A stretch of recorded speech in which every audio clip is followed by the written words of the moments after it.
What's up everybody, once again my name is Matt and welcome back to Let's Play Super Mario Galaxy. In the last episode we collected some stars in Beach Bowl Galaxy as well as took on the Hungry Luma Galaxy outside of the Kitchen Dome.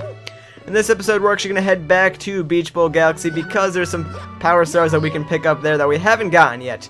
Now only one mission is available to us right now, but the rest will become available shortly after we pick up this power star. And yes, I know the future, I'm like Nostradamus. Spooky. Anyways, let's go ahead and fly to this galaxy.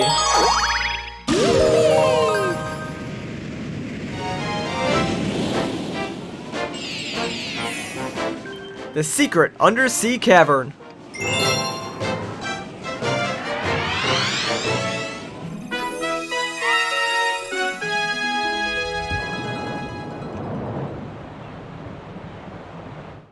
And sometimes, man, the opening cutscenes just, they give away too much with them sometimes. Like, we already know pretty much what we have to do. I mean, in the title, obviously there's a secret cavern, and then in the freaking cutscene, they just pretty much showed it to us, and then showed what it leads to.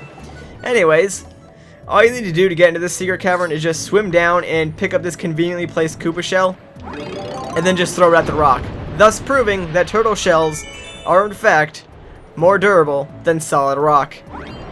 Yeah, I don't know how that works out either. Anyways, now there's something interesting that I want to talk about with these bats right here, and it's something interesting that I heard, and I have no idea if it's true, but I personally don't believe it anymore after seeing the bats again in, like, up close.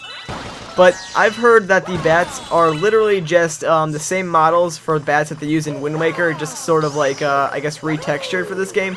But they look way different than the bats in Wind Waker in my opinion, so I really don't believe that that rumor is true. I'm just going to ignore the rest of those and go to the next area, which is where actually we'll be collecting our power star. Now, this area is basically all platforming, and this is probably one of like the best examples of how awesome this game can get when it does 3D platforming. This is just like mind-boggling, ridiculously crazy stuff. I mean, you have to avoid enemies, get on moving platforms. It's all sorts of fun stuff. And actually, if I believe there's a galaxy similar to this in Super Mario Galaxy 2, except if I recall, that one's actually a lot harder than this one is. For whatever reason, I had trouble in Super Mario Galaxy 2 when there was a galaxy similar to this one, although I think the platforms were changed and it was actually like harder, so that's probably why. Because this galaxy, it's not too hard once you get the gist of what's going on here, and once you figure out all the timing for each of these little like rolling cube thwomps. I don't actually know what these thick guys are called, but once you figure out the timing and where the the opening is, you're pretty good actually. And I'm gonna take a risk and just go over there, and hopefully I won't get crushed. Sweet, I survived, man. I didn't get the 1-up, but I don't really need it. This area's kind of easy. I'm gonna do the same thing here too. These are some easy paths that you can just take to save yourself some time, and we're already at the star right now. Actually, the only thing that stands in our way is this one little thwomp right here. He seems kind of angry, but we'll just walk underneath him and collect our power star. Check that out. Now I really hope I don't screw up the backflip here because it'd be kind of dangerous. Anyways, let's collect our star.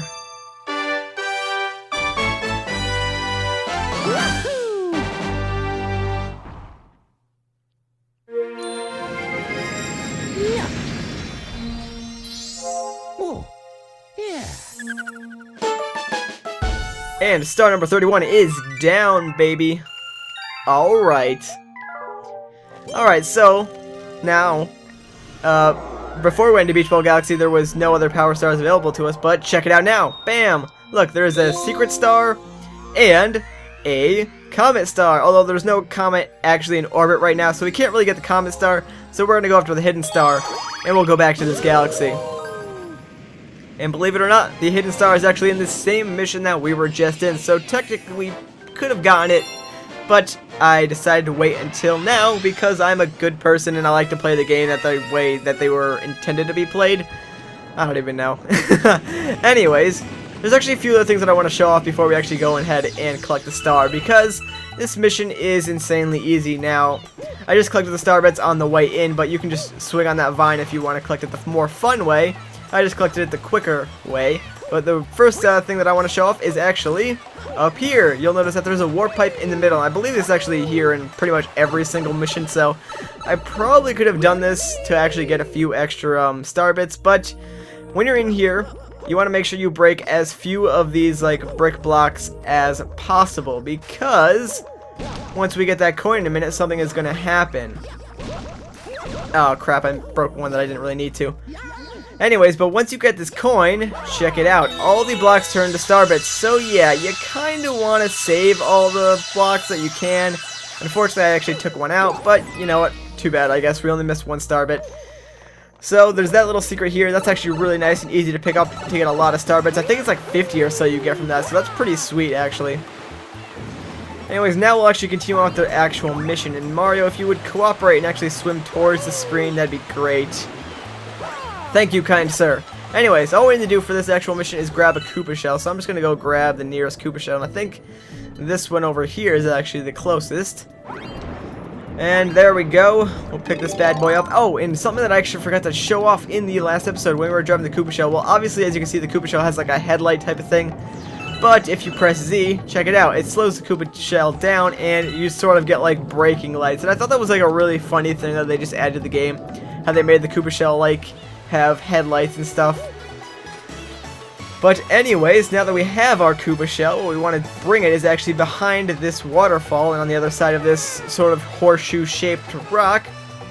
Because check out what we got behind here. A treasure chest. And the only way to open these is by slamming Koopa shells at them.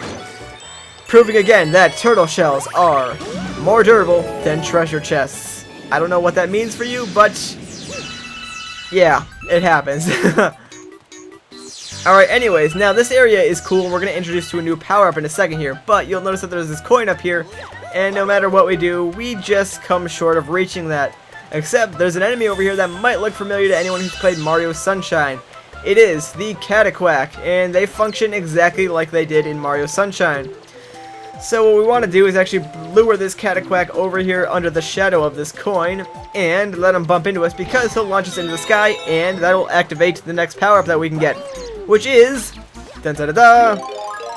Ice Mario. We can shake the Wii remote to skate and walk on water too. Now, more importantly for this mission, if we come over here and jump at this water, we can actually freeze the water.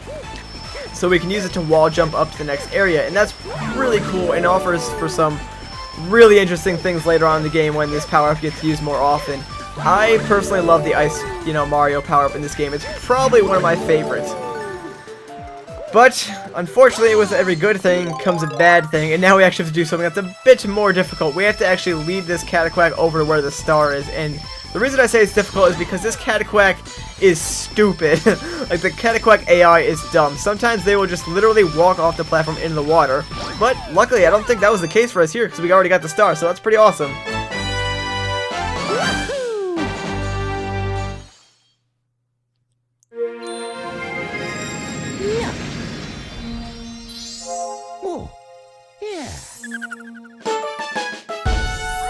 Alright, star 32, that actually worked out quite well for us, that Cataquack. Oh, and a new chapter to this was added to the storybook, which again I will be showing off at the end of this Let's Play. And check it out, there's a comet in orbit above Beach Bowl Galaxy, and it's a new type of comet. Hooray!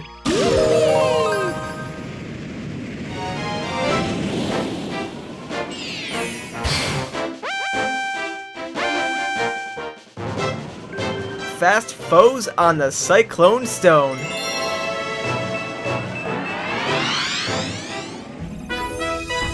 Alright, this is a fast foe comet, and as you can already tell, all it does is speed up enemies in this particular mission.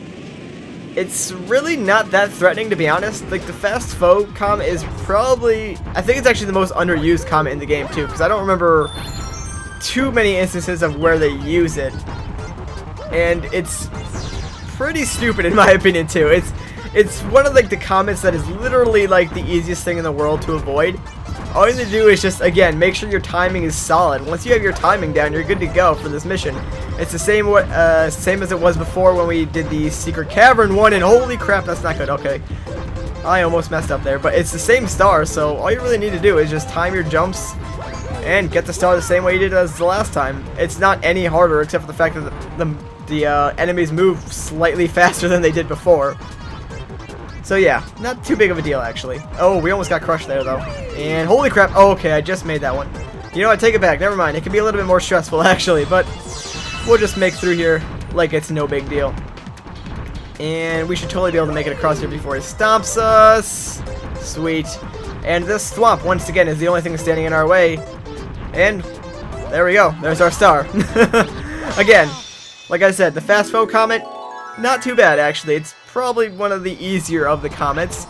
So let's just collect our star.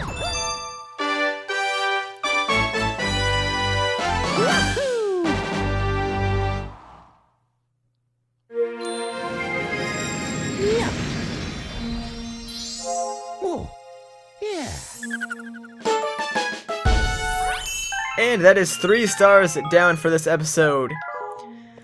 I know it's kind of short, but I believe if we start the next galaxy, we'll be here for a while. So, once again, guys, actually, you know what? Real quick, in the next episode, we will go to Ghostly Galaxy. Ooh, spooky. But anyways, once again, guys, my name is Matt. Thank you so much for watching, and I will catch you guys in the next episode.